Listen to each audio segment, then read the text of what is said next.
The sky over New York City turned an eerie shade of purple.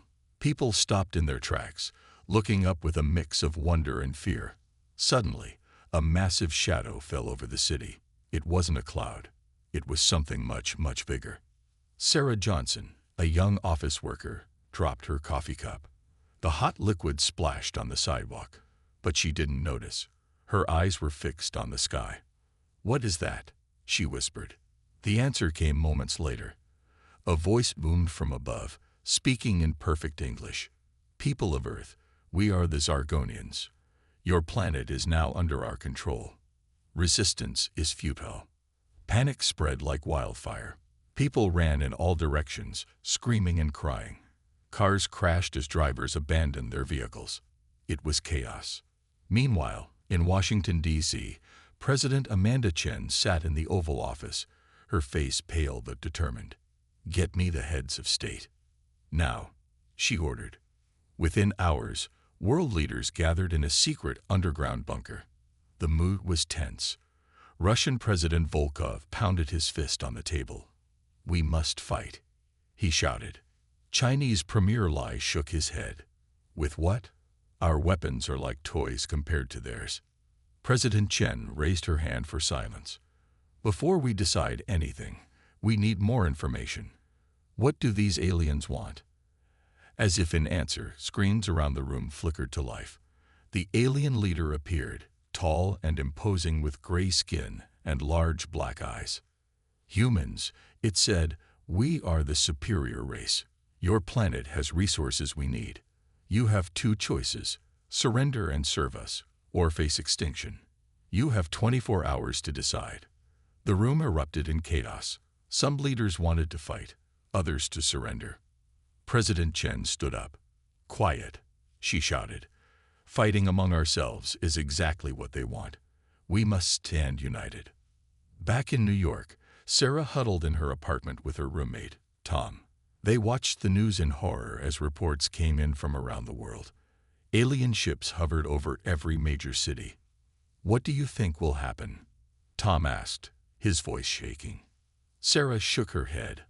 "I don't know. But I refuse to just give up." In labs across the world, scientists worked frantically to understand the alien technology. Dr. Aisha Patel in Mumbai made a startling discovery. "The alien ships," she said excitedly to her team, "they're vulnerable to a specific frequency of sound waves." As the 24-hour deadline approached, world leaders made their decision. President Chen addressed the world. "To the Zargonians," she said, her voice firm, "we have a message for you. Earth is our home. We will not surrender. We will not serve. We choose to fight." The alien leader's face showed surprise, then amusement. "Foolish humans," it sneered. "You seal your own fate." But humanity had a few tricks up its sleeve. As alien weapons powered up, ready to destroy Earth's cities, a high-pitched sound filled the air. The massive ships shuddered and shook. In New York, Sarah and Tom watched in amazement as the alien ship above them began to lose altitude. Similar scenes played out across the globe. Humanity's counterattack had begun. The alien leader's face appeared on screens once more, this time filled with rage. "This is impossible," it roared. "You were supposed to run, to cower in fear." President Chen's response was calm but firm. "You underestimated us, Zargonian. Humans don't run from a fight, especially not when it's for our home." As the first alien ship crashed into the Atlantic Ocean, a cheer went up around the world. The fight for Earth had only just begun, but humanity had made one thing clear: they would not go quietly. The galaxy watched in stunned silence as the supposedly primitive humans stood their ground against one of the most powerful races in the universe. The battle for Earth was on, and humanity was ready to shock the stars. The world held its breath as the first alien ship crashed into the Atlantic Ocean. For a moment, there was silence. Then cheers erupted across the globe. Humanity had won its first battle. But the war was far from over. In New York, Sarah Johnson and her roommate, Tom, watched the news with a mix of hope and fear. "We actually did it," Tom said in disbelief.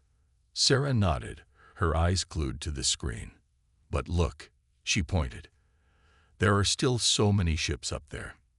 Indeed, while one ship had fallen, dozens more still hovered menacingly in the sky. The alien leader's face appeared on screens worldwide, its black eyes blazing with fury. "You primitive creatures," it snarled. "You think this minor setback will stop us? We will crush you." President Chen, watching from the White House, narrowed her eyes. "Bring it on," she muttered. As alien troops began to land in major cities, humanity's true strength began to shine. The Zargonians, used to easy conquests, found themselves unprepared for Earth's varied environments and warfare styles. In the dense jungles of Brazil, alien soldiers struggled with the humid heat and thick vegetation.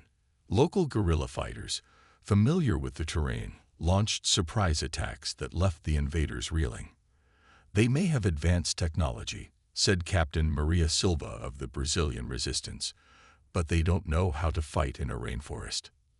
Meanwhile, in the frozen tundra of Siberia, Zargonian troops found their equipment malfunctioning in the extreme cold. Russian forces, led by the fierce General Ivanov, used this to their advantage.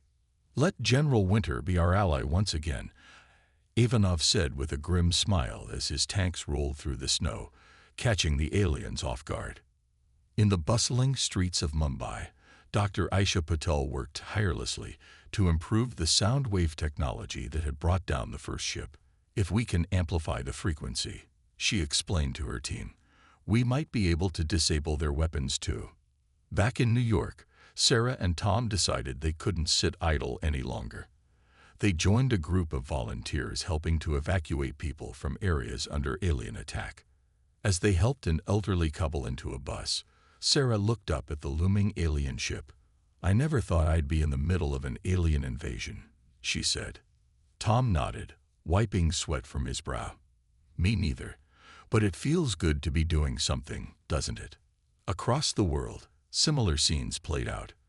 Ordinary people stepped up, showing extraordinary courage in the face of an otherworldly threat. In London, a group of hackers managed to intercept alien communications. In Sydney, surfers used their knowledge of the waves to sabotage alien watercrafts. In Nairobi, wildlife experts used their understanding of animal behavior to set traps for unsuspecting alien patrols. The Zargonians, expecting an easy conquest, found themselves facing a species that refused to give up, that fought with creativity and determination they had never encountered before. In orbit, the alien commander raged at his subordinates. "How is this possible?" he roared. "They're supposed to be primitive. Their weapons are centuries behind ours." One of his officers spoke up hesitantly. "Sir, it seems we may have underestimated them." As news of human victories spread, hope began to grow. People who had been hiding in fear started to emerge, ready to join the fight. President Chen addressed the United Nations. "We may be outgunned," she said, her voice firm, "but we are not outmatched. Our strength lies not in our weapons, but in our spirit, our diversity, our unwillingness to submit to tyranny. We will fight on every continent, in every city, in every street if we have to, and we will win." Her words were met with thunderous applause. The message was clear. Earth would not fall easily. As the sun set on the second day of the invasion, the Zargonians found themselves in an unexpected position. They were no longer the confident conquerors, but a force facing real resistance for the first time. And humanity, against all odds, stood tall, ready to fight for their home. The galaxy watched in amazement as the supposedly primitive humans continued to stun everyone with their resilience and ingenuity. The battle for Earth raged on, and the invaders were learning a harsh lesson. Never underestimate the human spirit. As the third day of the alien invasion dawned, something unexpected happened in a small lab in Tokyo. Dr. Hiroshi Tanaka, a quiet scientist who had been studying human DNA for years, made a startling discovery. "It can't be," he whispered, staring at his computer screen. He ran the test again, then again. Each time, the result was the same. Excitement building. He called his colleague in New York. "Sarah," he said, his voice shaking, "I think I've found something big." Sarah Johnson, still tired from evacuating people the day before, listened intently as Dr. Tanaka explained his findings. Her eyes widened. "Are you sure?" she asked. "Positive," he replied. "Humans have a unique genetic trait. It allows our brains to adapt and problem-solve faster than any other species we know of, including the Zargonians." Sarah's mind raced. "We need to tell the military about this right away." Within hours, the information reached General Maria Rodriguez at the newly formed Earth Defense Headquarters. She called an emergency meeting with military leaders from around the world. "Ladies and gentlemen," she began, her voice firm, "we have a game changer. Our scientists have discovered a human trait that gives us an edge in combat. Our brains can outthink and outmaneuver the aliens faster than they can adapt." The room buzzed with excitement. Colonel Chen from China spoke up. "But how do we use this advantage?" General Rodriguez smiled. "We change our tactics. We become unpredictable. We use strategies the Zargonians can't anticipate."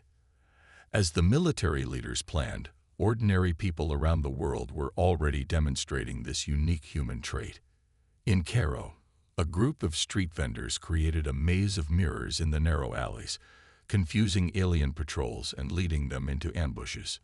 In Rio de Janeiro, carnival dancers used their colorful costumes to distract alien soldiers while resistance fighters snuck past their defenses. And in Sydney, surfers used their boards to ride the shockwaves from alien weapons, getting close enough to disable the alien suits with water-resistant tasers. Each time the Zargonians thought they had humans figured out, people would come up with a new, unexpected way to fight back. On the alien mothership, the commander was losing patience. "How are they doing this?" he roared. "They're adapting to our tactics faster than we can implement them."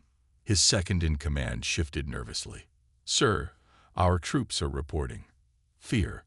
The humans are unpredictable. Our soldiers don't know what to expect next."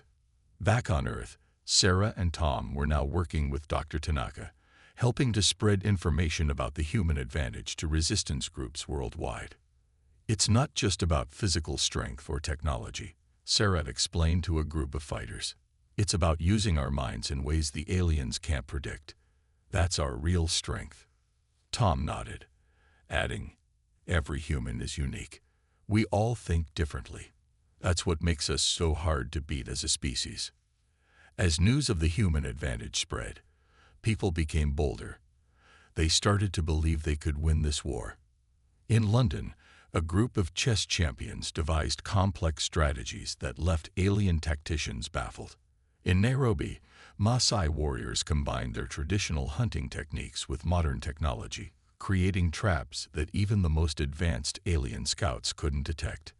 And in Silicon Valley, a team of programmers created an AI that could predict alien movements based on their previous patterns, giving human fighters a crucial edge. The tide of the war was turning.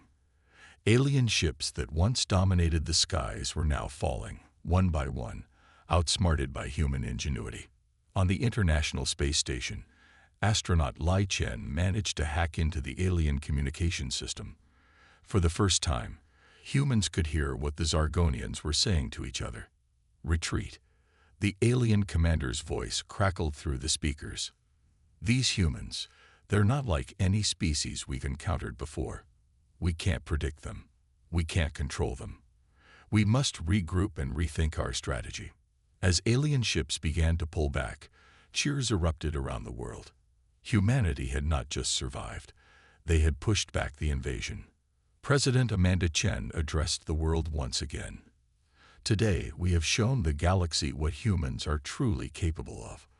Our strength lies not in our weapons, but in our minds, our creativity, our unwavering spirit.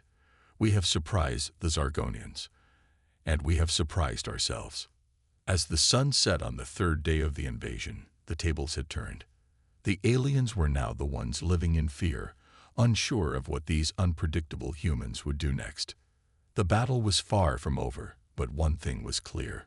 Humanity had found its edge, and they were ready to use it to defend their home, no matter what the galaxy threw at them next. As Earth celebrated its victories against the Zargonian invasion, the news of humanity's unexpected resistance spread across the stars like wildfire. In the vast Galactic Council chambers, representatives from hundreds of alien races watched in stunned silence as holographic displays showed humans pushing back the mighty Zargonian fleet. "Impossible," whispered Sylara, the blue-skinned ambassador from Centaurid Prime. "The Zargonians have conquered 1,000 worlds. How can these humans stand against them?" Grex, a reptilian being from the Draconis system, leaned forward, his scales glittering under the chamber's lights. "Perhaps," he hissed, "we have underestimated this young species." Back on Earth, Sarah and Tom were now key members of the global resistance. They sat in a makeshift command center, coordinating efforts between different countries. "We've got reports coming in from all over," Tom said, his eyes glued to a bank of screens. "The Zargonians are retreating from major cities worldwide." Sarah nodded, a mix of excitement and caution in her voice. "But they're not leaving Earth's orbit. They're regrouping. We can't let our guard down." Suddenly, an alarm blared. A technician called out, "We're detecting an unknown energy signature entering the solar system." Everyone held their breath, fearing a new Zargonian weapon. But as the signature came closer, they realized it wasn't Zargonian at all. On screens around the world, a new alien ship appeared. It was sleek, almost beautiful, glowing with a soft blue light. A message broadcast on all frequencies. "People of Earth, we are the HFY. We come in peace and offer our assistance against the Zargonian threat." In the Galactic Council, chaos erupted. Sylara stood up, her voice cutting through the noise. "The HFY have broken the non-interference pact. This changes everything." Meanwhile, on the Zargonian mothership, the alien commander raged. "First these humans humiliate us, and now the HFY dare to intervene. We will crush them all." But his subordinates were less certain. Whispers of doubt spread through the Zargonian ranks.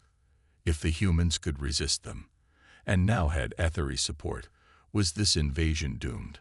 As world leaders debated whether to trust the HFY, Sarah had an idea. "We need to show the galaxy who we really are," she said, "not just as warriors, but as a species worth knowing."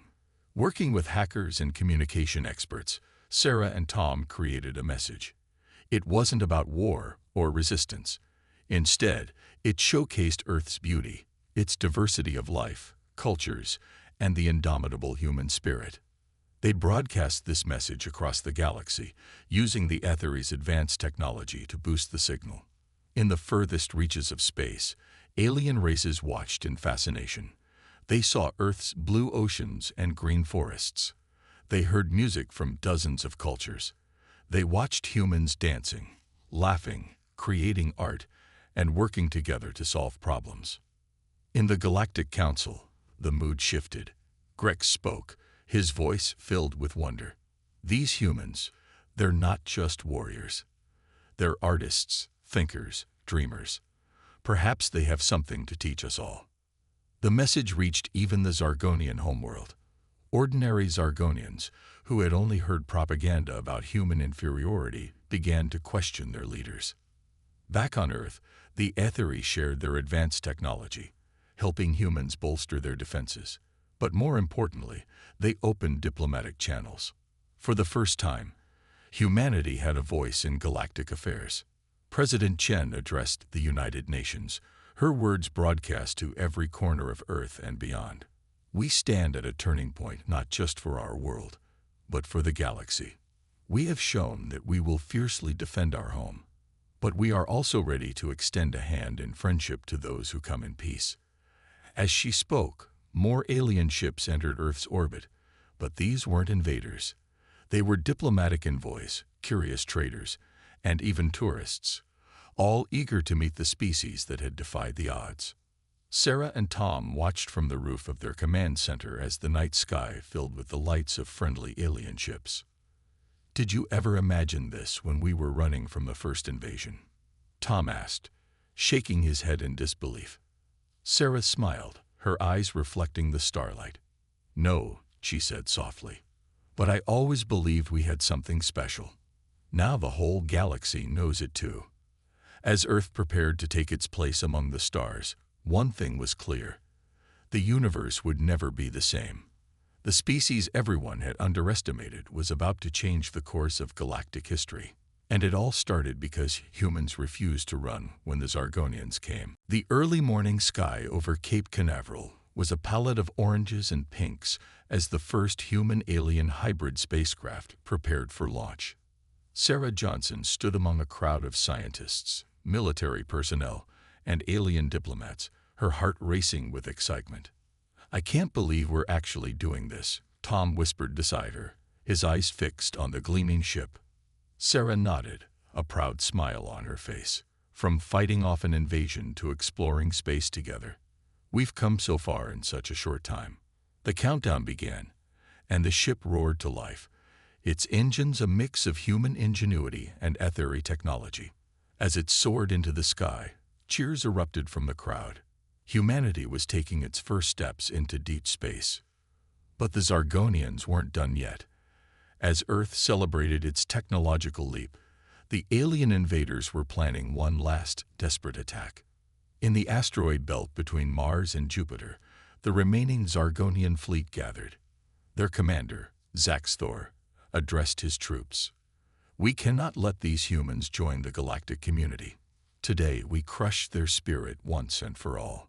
Back on Earth, alarms blared in the Global Defense Headquarters. General Rodriguez's face was grim as she addressed world leaders. "The Zargonians are on the move. They're heading straight for us. And they've got planet-killer weapons." President Chen's voice was steady despite the dire news. "We've beaten them before. We'll do it again. Humanity stands united." As the Zargonian fleet approached, Earth's defenses sprang into action.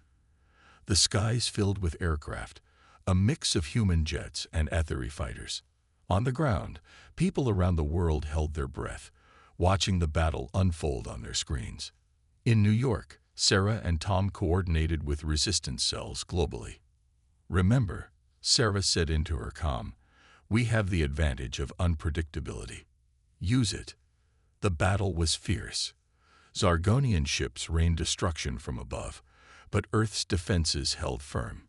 Human pilots pulled off maneuvers that left even their ethereal allies in awe. In orbit, the human-alien hybrid ships proved their worth. They danced between asteroid debris, using the space rocks as cover while landing precise hits on Zargonian vessels. As the fight raged on, Dr. Tanaka made another breakthrough in his Tokyo lab. "The Zargonian ships," he exclaimed over a video call, "they're vulnerable to a specific electromagnetic pulse. We can disable them without destroying them." The news spread quickly. Earth's forces adjusted their strategy, now aiming to capture Zargonian ships instead of destroying them. It was a risky move, but it worked. One by one, alien vessels fell silent, drifting helplessly in space. Commander Zaxthor watched in disbelief as his mighty fleet was systematically disabled. "Impossible," he muttered. "How can they adapt so quickly?" The tide had turned. The remaining Zargonian ships, seeing their defeat, began to retreat. But Earth's forces, along with their ethereal allies, gave chase. This time, they weren't just defending. They were taking the fight to the enemy. In the asteroid belt, a final, epic battle unfolded. Human ingenuity, ethereal technology, and the element of surprise combined to overwhelm the Zargonian forces. Sarah and Tom, watching from Earth, held their breath as the last Zargonian ship was surrounded. "Surrender," came the message from Earth's fleet. "Your invasion has failed." For a moment, silence filled the airwaves. Then, slowly, the Zargonian mothership powered down its weapons. Commander Zaxthor's voice crackled over the comms, filled with disbelief and a hint of respect. "We, Surrender. You have bested us, humans. How? How did you do it? The answer came from a young pilot, her voice filled with pride. Because this is our home, and humans will always fight for what they love. As news of the victory spread, celebrations erupted around the world. Streets filled with joyous crowds, and the night sky lit up with fireworks. Humanity had not just survived. They had triumphed. In the Global Defense Headquarters, Sarah turned to Tom, tears of joy in her eyes. We did it. We really did it.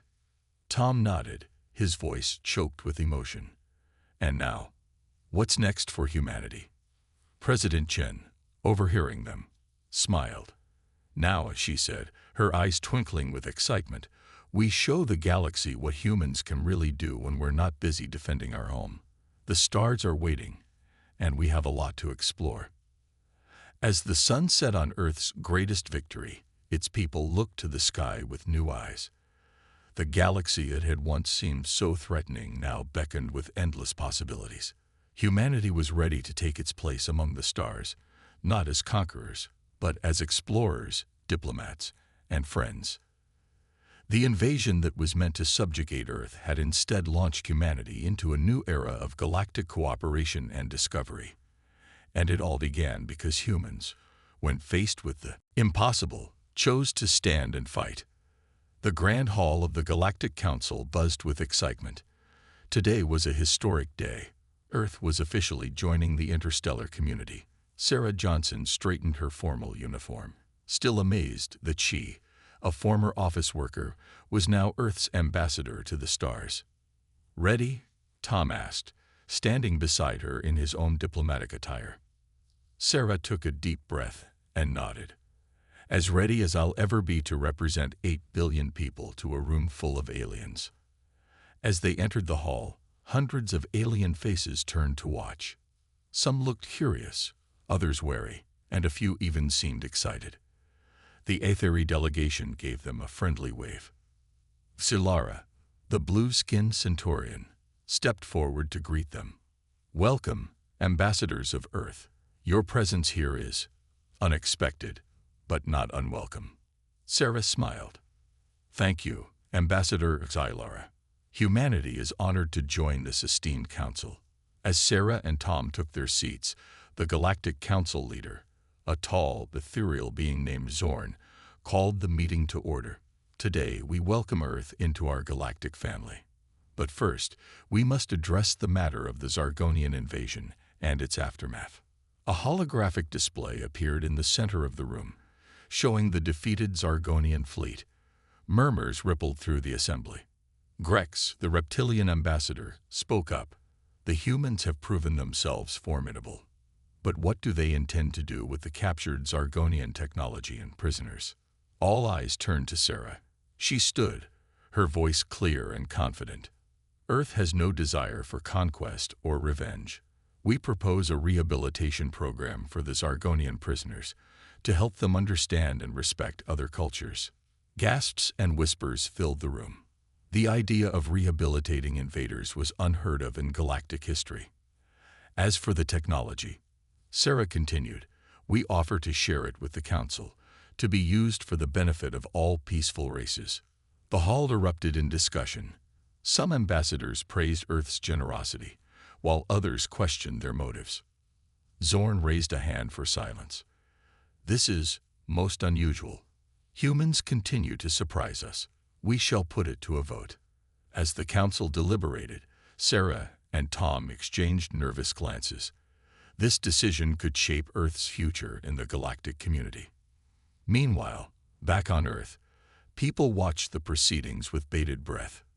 In New York, a crowd had gathered in Times Square, all eyes fixed on the giant screens broadcasting the council meeting. President Chen, watching from the White House, whispered, "Come on, Sarah. You can do this." After what seemed like an eternity, Zorn spoke again. The council has reached a decision. We accept Earth's proposals. Furthermore, we commend humanity for their compassion and forward-thinking approach. Cheers erupted both in the council hall and on Earth. Sarah and Tom hugged, overwhelmed by the moment. But there was more to come. Zorn continued. In light of Earth's unique perspective and proven resilience, we invite humanity to lead a new galactic peace initiative. Sarah's jaw dropped. This was beyond anything they had expected. She looked at Tom, who nodded encouragingly. Taking a deep breath, Sarah addressed the council. Earth would be honored to lead this initiative. We have much to learn from all of you, but perhaps we also have something to teach about unity and diversity, about turning enemies into friends. As Sarah spoke, holographic displays around the room showed scenes from Earth, people of different races and cultures working together, the rehabilitation centers where humans and Zargonians were learning to coexist, and the joint human-alien scientific projects already underway. The images touched even the most skeptical ambassadors. Sylara wiped a tear from her eye. Perhaps, she said softly, it took a young race to remind us of the values we once held dear. Grex nodded, his scaly face showing a hint of a smile. The humans have much to teach us about adaptability and forgiveness. As the council session ended, Sarah and Tom were swarmed by alien ambassadors, all eager to establish relations with Earth. The Aetheri representative approached them, beaming. We knew you were special from the start. Welcome to the galactic stage, friends. Later, as they prepared to return to Earth, Sarah and Tom stood by a large window, gazing out at the stars. Can you believe it? Tom said, shaking his head in wonder. A few months ago, we were just trying to survive an invasion. Now we're leading a galactic peace initiative.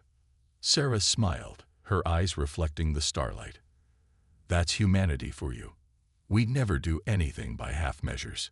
As their ship departed for Earth, Sarah knew that this was just the beginning. Humanity had not only survived, they had changed the course of galactic history. The species that was expected to run had instead brought a new era of peace and cooperation to the stars. And as Earth came into view, beautiful and blue against the backdrop of space, Sarah felt a surge of pride. Their home, once so vulnerable, was now a beacon of hope for the entire galaxy. 5 years had passed since Earth joined the Galactic Council. The planet that was once considered a backwater world was now a hub of interstellar activity. Spaceports bustled with visitors from across the galaxy, while human explorers ventured to the farthest reaches of known space. Sarah Johnson stood on the observation deck of Harmony Station, Earth's first orbital city. She watched as ships of various alien designs docked and departed, a constant flow of cosmic traffic. Still hard to believe sometimes, isn't it? Tom said, joining her at the window. Sarah nodded, a smile playing on her lips. From fighting for survival to this, we've come so far. Their conversation was interrupted by a soft chime. Ambassador Johnson, Ambassador Chen, a voice announced. The first graduates of the Galactic Peace Academy are ready for the ceremony. As they made their way to the Grand Hall, Sarah and Tom passed by displays showcasing Earth's recent achievements. There were images of the first human colony on Mars, the joint human-Aetheri deep space exploration mission, and the Zargonian Rehabilitation Center, now a model for conflict resolution across the galaxy. The hall was packed with beings from dozens of worlds. In the front row sat former President Chen, now Earth's representative to the Galactic Council, alongside alien dignitaries including Sylara and Grex. Sarah took the podium, looking out at the sea of faces, human, alien, and everything in between. 5 years ago, she began, Earth faced its greatest challenge. We were invaded, outgunned, and expected to fall. But instead, we showed the galaxy the true strength of humanity. Our ability to adapt, to innovate, and most importantly, to unite in the face of adversity. She gestured to the graduates, a mix of humans and aliens, including several reformed Zargonians. Today, we celebrate not just these graduates, but a new era of galactic cooperation. An era where former enemies become allies, where diversity is our strength, and where we face the unknown together.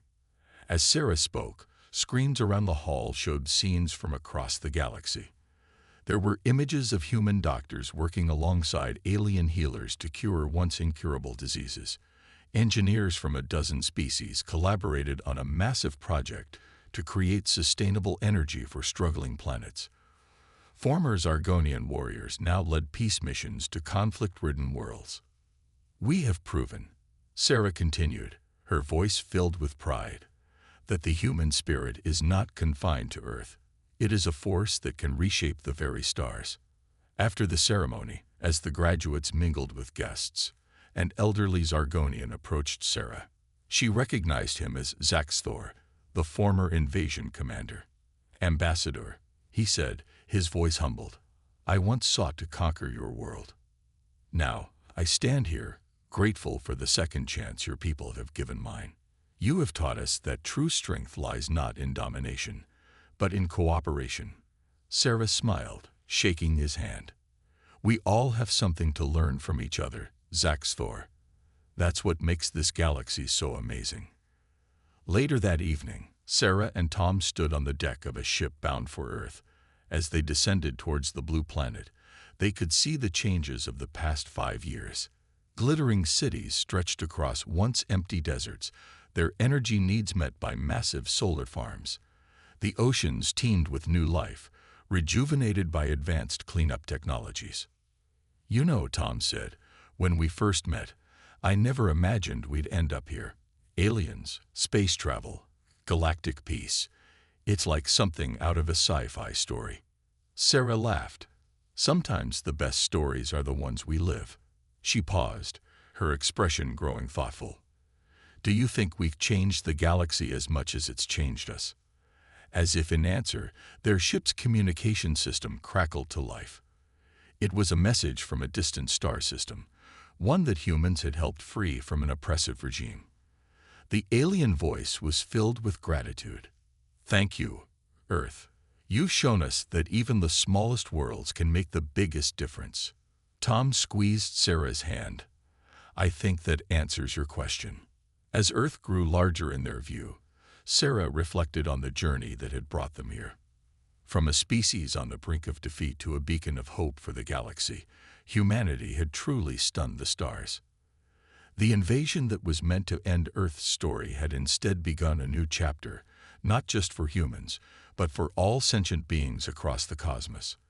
As night fell over the planet that had changed the course of galactic history, countless stars twinkled above, each one a potential new adventure, a new mystery to solve, a new friend to meet. The universe, once so vast and threatening, now felt like home, and humanity, with its indomitable spirit and boundless curiosity, was ready to embrace it all.